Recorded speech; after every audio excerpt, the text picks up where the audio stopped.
Oi, eu sou a Ana, fisioterapeuta e sócia da F-Salute. Oi, eu sou a Bruna, web designer e sócia da Pixel Perfect. E esse é o podcast Mulherei, um ponto de encontro para falar de empreendedorismo feminino, compartilhar desafios e mostrar caminhos para viver essa jornada que é empreender. No episódio de hoje, a gente vai falar de algo essencial para qualquer pessoa que tenha sua empresa: precificação.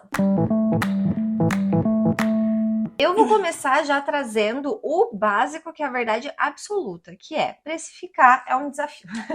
Eu noto que é principalmente no começo, quando você está começando a trabalhar, quando você monta a sua empresa pela primeira vez, é muito difícil você entender qual é o preço que você pode cobrar, quanto que você precisa para viver e o quanto disso as pessoas vão estar dispostas a pagar também. E como você não tem essa experiência prévia, para mim a pior parte é a primeira vez que você precifica, sabe? Depois acaba ficando um pouquinho mais simples. Então, uma coisa que eu já tinha falado aqui no podcast é que na minha área a gente já tem uma tabela que a gente precisa seguir, que é a tabela do Conselho de Fisioterapia. Isso não quer dizer que seja fácil da gente precificar, porque a partir daquela tabela a gente pode ter uma porcentagem a mais ou a menos que a gente pode regular o valor. E aí, uma coisa interessante, até a minha irmã é advogada, e eu fui perguntar pra ela como os advogados precificam. E basicamente, na área dela é quase a mesma coisa da minha. Eles têm uma tabela da OAB que precisa ser seguida. Então, eu acho que a primeira coisa que a gente precisa falar é: tem conselhos em que você é obrigatório seguir aquela tabela, mas tem áreas também como da Bruna, que a Bruna já explicou, que essa tabela existe. É uma sugestão, porque Mas não é tem um obrigatório. conselho. Isso. Então não é obrigatório, é só uma sugestão que você pode seguir ou não. E ainda assim, para os designers, o que eu noto, principalmente para quem está abrindo a empresa agora, é que às vezes o valor sugerido parece muito irreal, assim, para quem está começando, porque são valores justos. A associação de design, ela coloca valores que são corretos, mas que quando você está começando, ou dependendo da região que você mora, você vai fazer trabalhos mais locais, você sabe que aquilo não vai funcionar, que tipo as pessoas não vão pagar esse valor para fazer alguma coisa. Para mim, pessoalmente, me ajudou muito mais eu ter uma base como CLT por muitos anos do que as tabelas sugeridas. Não que as tabelas sejam ruins, vale a pena sempre conferir, enfim, mas me ajudou essa experiência prévia de CLT também para eu entender a minha velocidade em fazer as coisas, ou quantas empresas que eu trabalhei estavam cobrando. Então, poxa, se uma agência que tem uma estrutura enorme, que tem que pagar imposto, tem vários funcionários diferentes, cobrava X num projeto, eu como freela poderia cobrar o mesmo? Ou será que eu não conseguiria entregar exatamente a mesma coisa? Porque às vezes você tem que olhar a sua experiência como um todo, né? Então, ver também o que você já fez como CLT, especialmente se você já trabalhou na área que você está abrindo sua empresa. O ideal é que exista essa pesquisa sobre os outros profissionais da sua área, o que eles cobram, se você não tem uma tabela que seja obrigatória a ser seguida. O ideal é você fazer essa pesquisa porque você sai da faculdade, você sai não muito confiante para cobrar aquele valor. Eu, quando olhei a tabela do conselho a primeira vez, eu falei, e eu posso cobrar isso? Isso é real. Tem gente que paga esse valor, porque justamente você olha aquele valor e você fala, ninguém vai pagar pelo meu serviço. Por esse valor, é um valor muito, muito fora da realidade. Até aos poucos a gente conseguir ir cobrando, sabe? Inclusive, agora que você está falando da pesquisa, me veio uma dúvida na cabeça. Enquanto vocês, ou advogados, como você trouxe o exemplo da sua irmã, estão na faculdade, vocês já sabem que vocês vão precisar olhar essa tabela? Ou é uma coisa que você só fica sabendo meio que depois, assim, que você tem que correr atrás? Eu lembro que no primeiro ano da minha faculdade, tipo, uma das primeiras aulas do curso, a coordenadora do curso repassou a tabela tópico por tópico, serviço por serviço, por que tal serviço se encaixaria nesse e não naquele, como que você cobra a questão do deslocamento, que daí a gente já vai falar sobre isso. Então, da minha turma, se alguém falou que não ficou sabendo das tabelas, é porque faltou essa aula. Porque foram 2 aulas seguidas da coordenadora só falando sobre a tabela. Então a gente já sabe da tabela logo de início. Ah, que bom. É porque eu fiquei pensando para quem tá ouvindo, né? Como é que a pessoa pode saber que existe uma tabela? Algumas profissões você já vai saber enquanto você tá estudando para atuar. Até porque fisioterapia e direito são profissões que você realmente tem que ter um curso superior para atuar. Você não pode ser fisioterapeuta sem ter estudado para isso, né? Uma das coisas que você falou que eu achei muito legal é que quando as pessoas saem da faculdade de fisioterapia, você olha para aquela tabela e você fica, não, mas eu posso cobrar isso. Mas se você não tem esse conselho, entender em que pé o seu negócio tá, para você ver se você pode cobrar mais ou menos também é importante. Porque, por exemplo, se você acabou de sair da faculdade, daí eu vou usar o exemplo de design. Acabei de sair da faculdade, não tenho cliente nenhum. Como é que você vai conseguir cobrar, sei lá, 10 mil numa identidade visual? Provavelmente você não vai conseguir, porque o teu cliente ele não vai nem se sentir confortável, já que você não tem portfólio para mostrar. Então, no começo, é comum e, de certa forma, aceitável que você cobre um pouco menos, pensando em construir esse portfólio. Não se sinta mal de se você precisar, tô começando agora, vou precisar cobrar um pouquinho menos.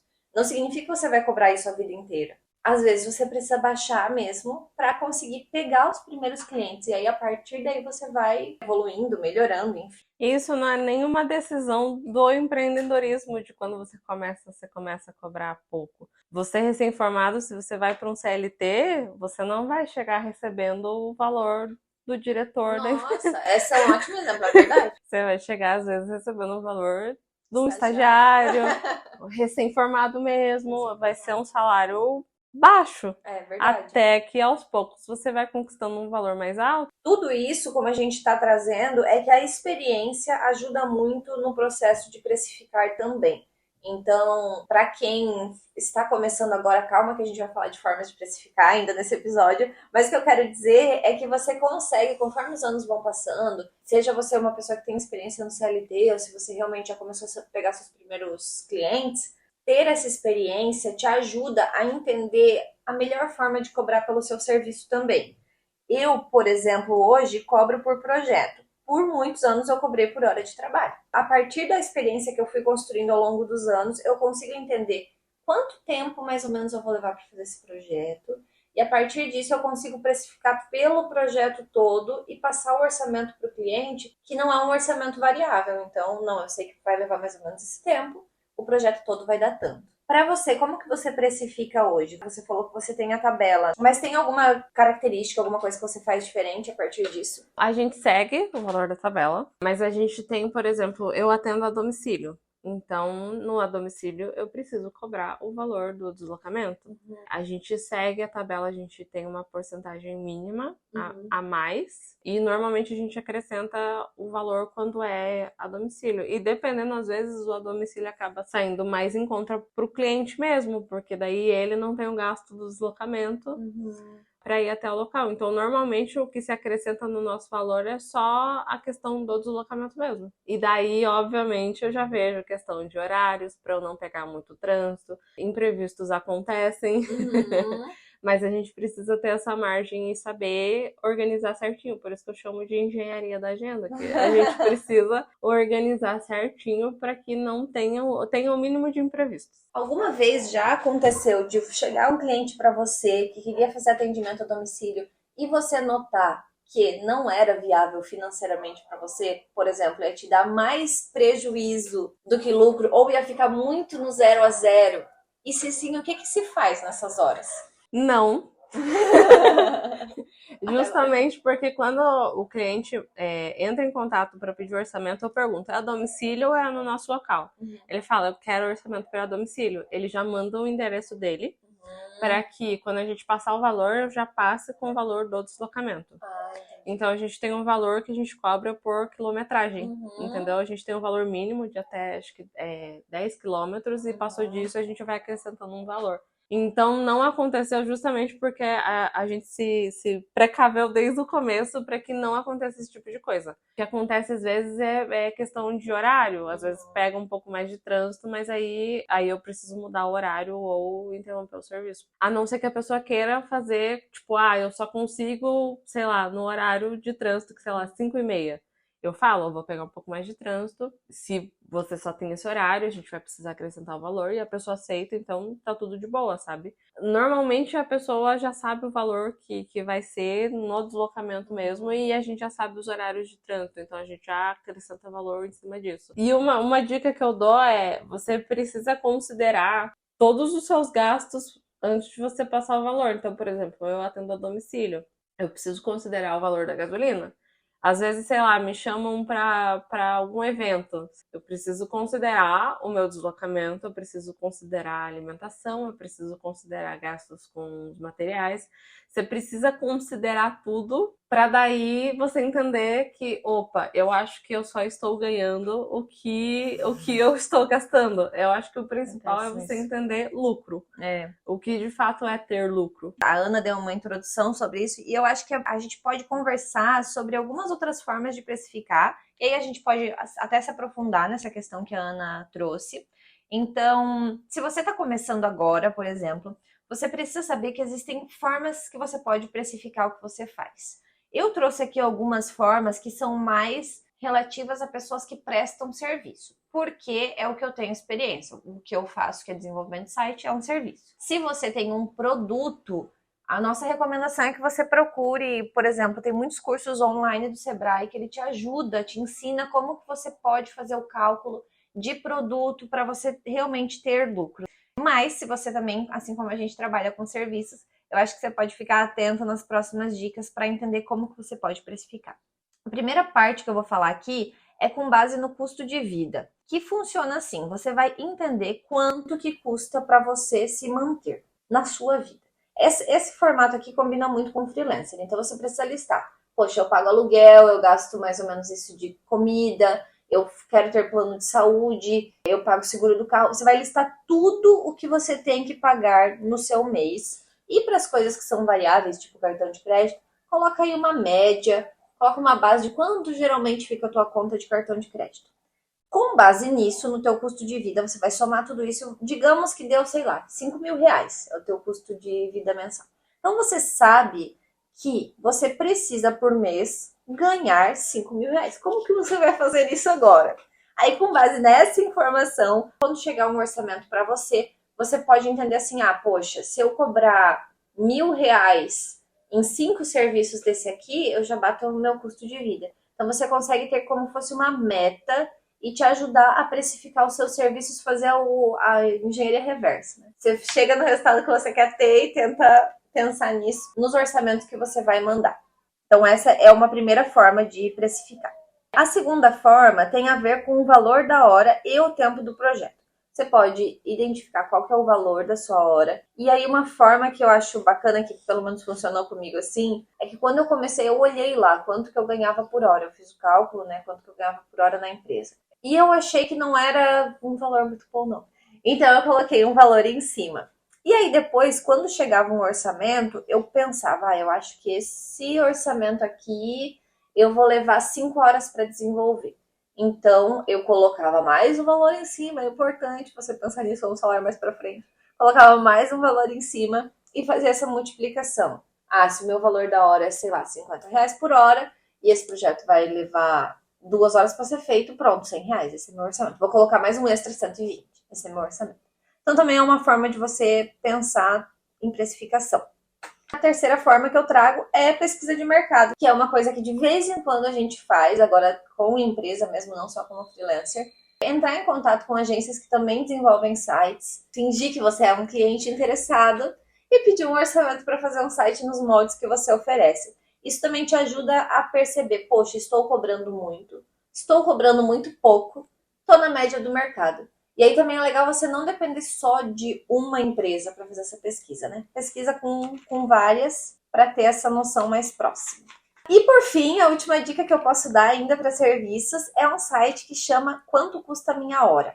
Digita no Google quanto custa a minha hora. Esse site é muito legal porque ele tem um mini formulário que você precisa preencher com informações sobre o seu trabalho. Então ele vai te perguntar lá coisas do tipo: quantos dias por semana você quer trabalhar? É um questionário muito rápido, acho que são, 7 perguntas, uma coisa assim. E ele vai te dar uma lista de um preço de hora sugerido, a partir das suas necessidades, das suas informações. É muito rápido, muito prático, e eu acho que pode servir como uma base, pelo menos, assim, para você ter um ponto de partida, sabe? Bem legal. Antes de continuar nesse assunto, eu queria dar uma pausa pra gente falar do mulheresco.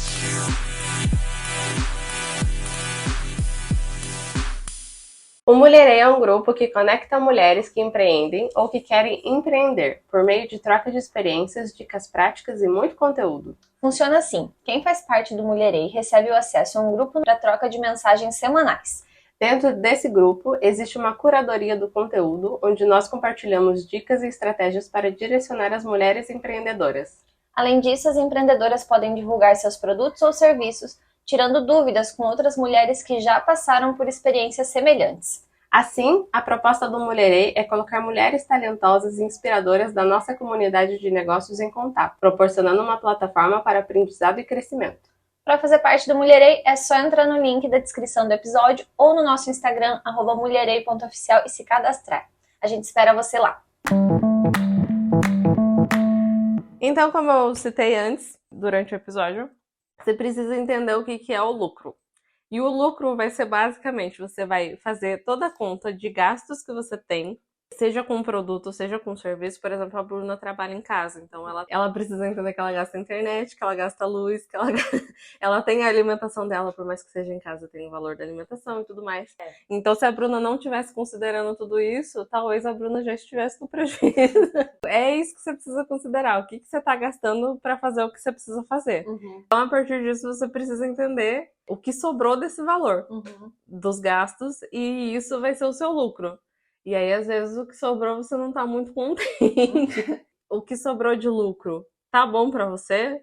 Não tá bom? Quanto que dá pra aumentar? Quanto que o cliente vai pagar? Então, você precisa entender isso. Eu acho que eu posso engatar isso também nessa questão do conhecido desconto. Tem gente que dá desconto e não tem esse conhecimento dos gastos e lucro e tudo mais. Então, às vezes, a pessoa sai no prejuízo justamente porque ela deu desconto para ganhar cliente e não considerou que ela tem os gastos dela, entendeu? Você tem uma dica do que a pessoa pode fazer? Ah, beleza, ela viu essa conta, viu que não está fechando, que ela está pagando para trabalhar. O que a pessoa pode fazer?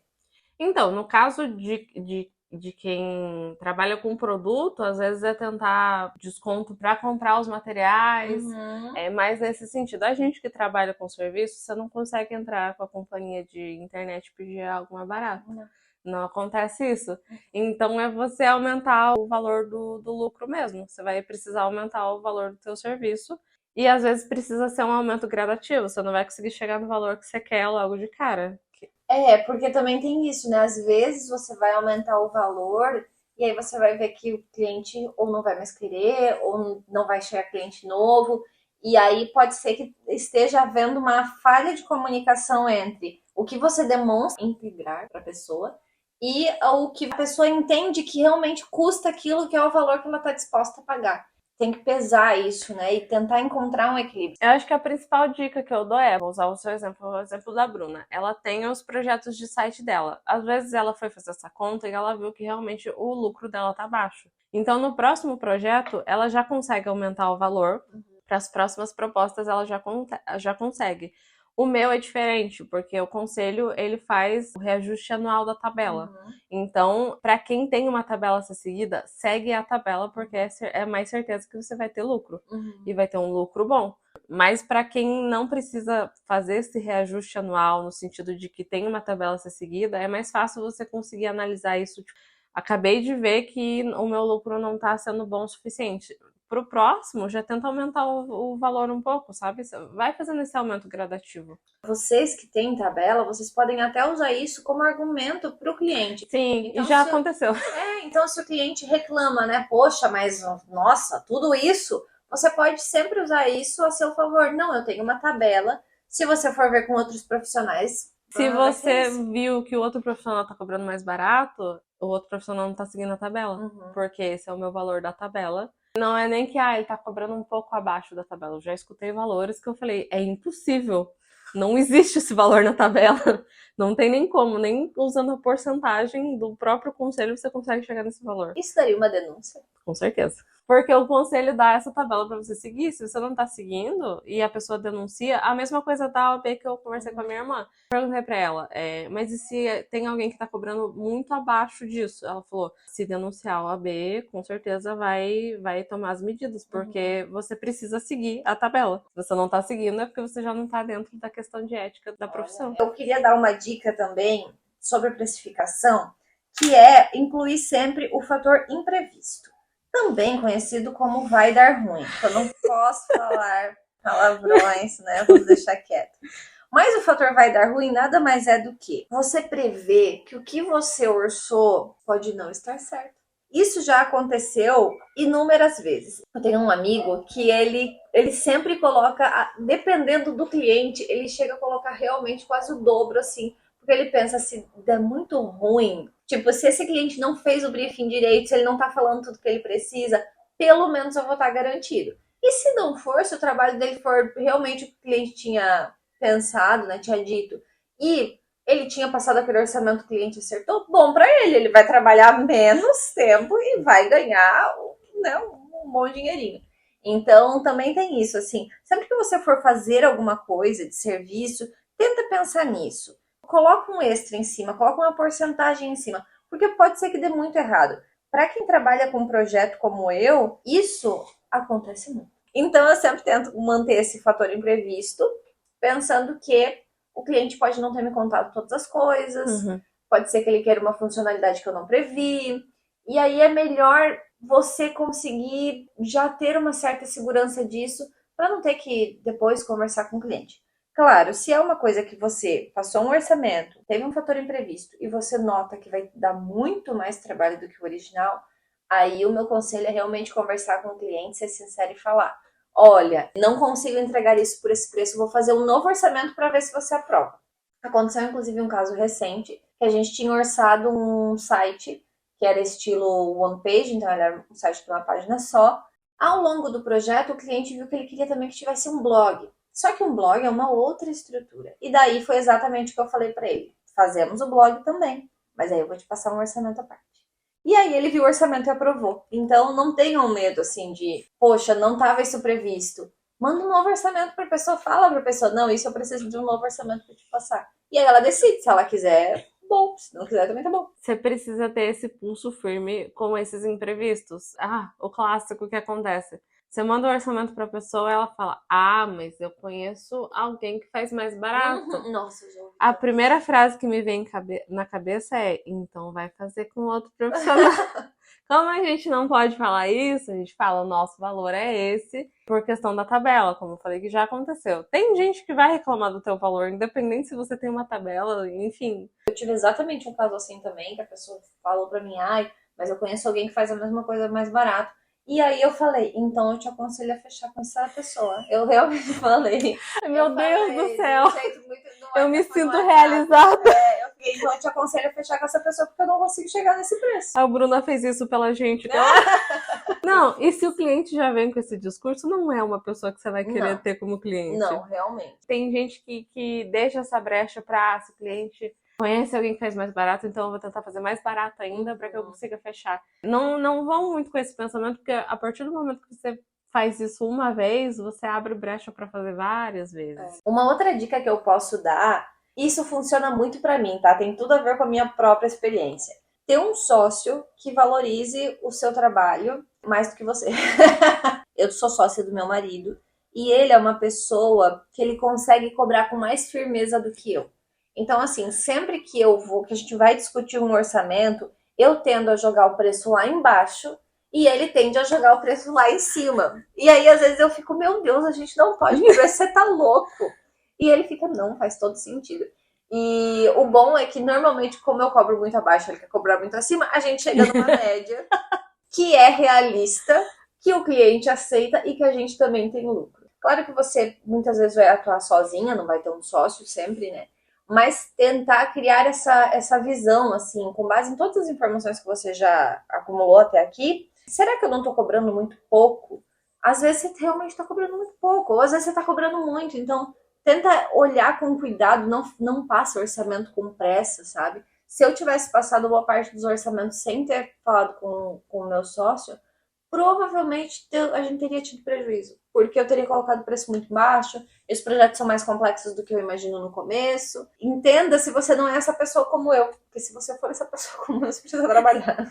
Isso me lembrou também, o meu parceiro é o meu sócio na Absolute, e no começo eu tinha muita dó de usar o lucro para investir em equipamento. Porque eu pensava, a gente começou a ter lucro dele, mas tem que comprar equipamento. Mas a gente começou a ter lucro. Então foi ele que deu essa iniciativa de precisamos comprar equipamentos. E eu acho que isso é um link perfeito para você entender também que o lucro vai precisar ser usado para a empresa. Nem sempre você vai, opa, o lucro é todo meu. Às vezes você precisa comprar. Eu acho que no caso da Bruna, às vezes trocar o equipamento ou em cursos, não sei, o meu precisa ser equipamentos da fisioterapia mesmo. Ou às vezes coisas de pilates para fazer exercício, tudo. Então nem sempre o lucro vai ser só seu. Não, e inclusive esse é um conselho, se você puder sempre, todo mês, separar uma parte do lucro para deixar interna, para você fazer, né, um caixinha, enfim. Se você não tira todo o lucro da sua empresa e põe no seu bolso, você não vai precisar também tirar tudo do seu bolso quando acontecer um imprevisto. Então a tarefa que vamos passar para vocês hoje é: analise os seus gastos. Você vai precisar fazer essa continha. Se você não fez ainda, essa é a sua tarefa para as próximas semanas. Analise o que você está tendo de gasto e o que está tendo de lucro também, porque só os gastos é meio triste. Analise o que você está tendo de gasto e o que está sobrando que você pode chamar de lucro. Você olhou para esse valor de lucro e não está sendo suficiente, talvez seja o momento de você fazer um reajuste dos seus produtos ou do seu serviço.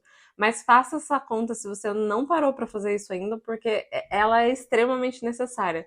Não só pelo tanto que você vai conseguir tirar de lucro, mas pelo tanto que você vai ver que você tem de gasto e até pelo que a gente falou agora de você conseguir investir em melhorias. Você vai precisar ter um valor, você vai precisar entender o valor que você está cobrando. Não é só, eu tenho esse produto e eu acho que eu posso cobrar tanto. Eu pagaria tanto por esse produto, entendeu? Não é assim que funciona. Não, até porque às vezes o que você acha que você pagaria é baseado nos seus gostos. E as outras pessoas não entendem desse mesmo jeito. A Ana, ela explicou muito bem como fazer essa conta, né, ao longo do episódio. Mas se você ficar com alguma dúvida, mais uma vez eu preciso citar aqui o site do Sebrae, que tem cursos específicos sobre esse tipo de coisa para você entender as finanças da sua empresa. Eu já fiz alguns desses cursos do Sebrae. São online, são cursos simples de fazer. Tem inclusive alguns com exercícios para você checar seu conhecimento. Então é muito legal, faça isso. Siga as dicas ou da Ana, né? Ou vai lá, faz o cursinho do Sebrae para você ter certeza, porque a única forma de você entender se o teu negócio está dando certo e resultado é ele tendo lucro. E daí você precisa ter uma visão muito realista disso. Então queremos agradecer a companhia de vocês. Espero que vocês tenham entendido o que a gente conseguiu passar nesse episódio. Lembrando que a gente tem o Grupo Mulherei, que é um grupo específico dentro do Instagram, com muito conteúdo focado no empreendedorismo feminino. A gente tem interação lá dentro, tem o Dia da Vitrine também, então é um grupo completinho. A gente convida você não só a conhecer, mas também a fazer parte. E no próprio Instagram mesmo, @mulherei.oficial, a gente tem vários conteúdos gratuitos lá que você pode acessar e complementar a sua base do empreendedorismo. Continue acompanhando aqui no podcast. E é isso. Muito obrigada. Tchau! Tchau!